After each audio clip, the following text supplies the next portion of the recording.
मित्रांनो, पाहिला का अजित पवार त्याच्या पोराचा आज भामटेपणा?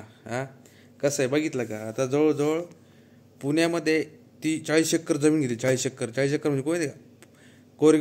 कोरेगाव पार्क म्हणजे हा पुण्यातला एकदम रिच एरिया, एकदम श्रीमंत एरिया आहे. ते 1 गुंठा जमीन आहे. 1 गुंठा जमीन कमीत कमी 1 ते 1.5 कोटीच्या आसपास असेल. तर त्यांनी 40 एकर जमीन घेतली. 40 एकर म्हणजे 1600 गुंठे. 1600 गुंठे म्हणजे किंमत किती होत असेल जर खरी व्हॅल्युएशन काढली तर? 1600 गुंठ्यांची किंमत किती होईल? 1800 कोटी 2000 कोटीच्या आसपास जाती. आणि या भामटेंनी ती जमीन फक्त 300 कोटीत विकत घेतली.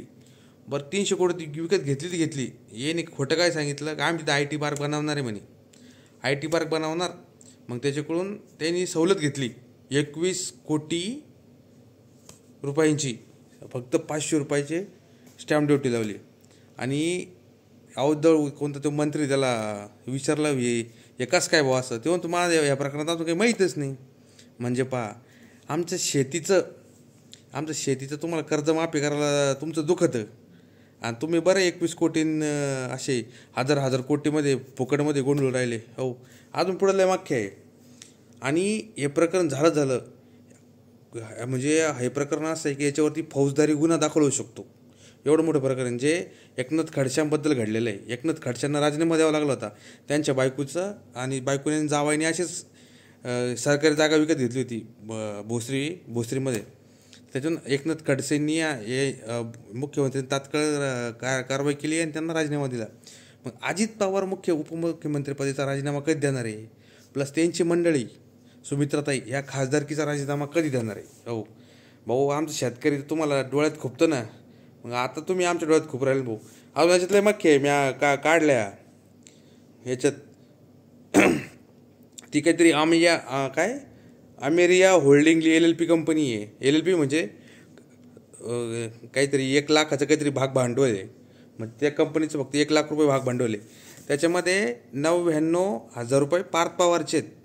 आणि 1,000 रुपये त्याचा मामाचा मुलगा आहे कोणतरी, दिग्विजय पाटील कोणतरी मंत्र्याचा पुतण्या आहे तो, तेच आहेत. अहो त्याच्यातले मख्य आहे. तर याच्यामध्ये असं आहे की 31 मार्चपर्यंत त्या कंपनीत रुपये पण नव्हता.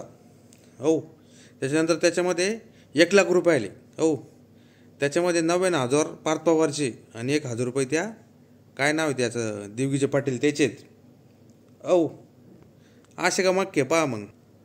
आणि ती जी कंपनी आहे त्या कंपनीतून पार्थ पवारना सॅलरी किती देते माहिती का? 52 लाख रुपये. 52 लाख रुपये पर मंथ सॅलरी ती कंपनी पार्थ पवारना प्रोव्हाइड करते. ठीक आहे, त्याचीच कंपनी त्याला सॅलरी म्हणून 52 लाख रुपये भेटतात दर महिन्याला. प्लस तो दुसरा दिग्विजय पाटील आहे का, त्याला काहीतरी 50 का काहीतरी 1,000 रुपये त्याला पण सॅलरी भेटते त्याच कंपनीमधून. आणि त्या कंपनीचं काम काय माहिती का? घराची इंटेरियरचं काम करायचं, गाड्या विकायच्या, त्याच्यानंतर बाईक विकायच्या, असे काम आहे त्या कंपनीचे. आणि त्या कंपनीचं उडाल बघा 300-400 कोटी आहे. त्याला माझ्यासमोर लोक इथं कष्ट करून वरू चालले हो.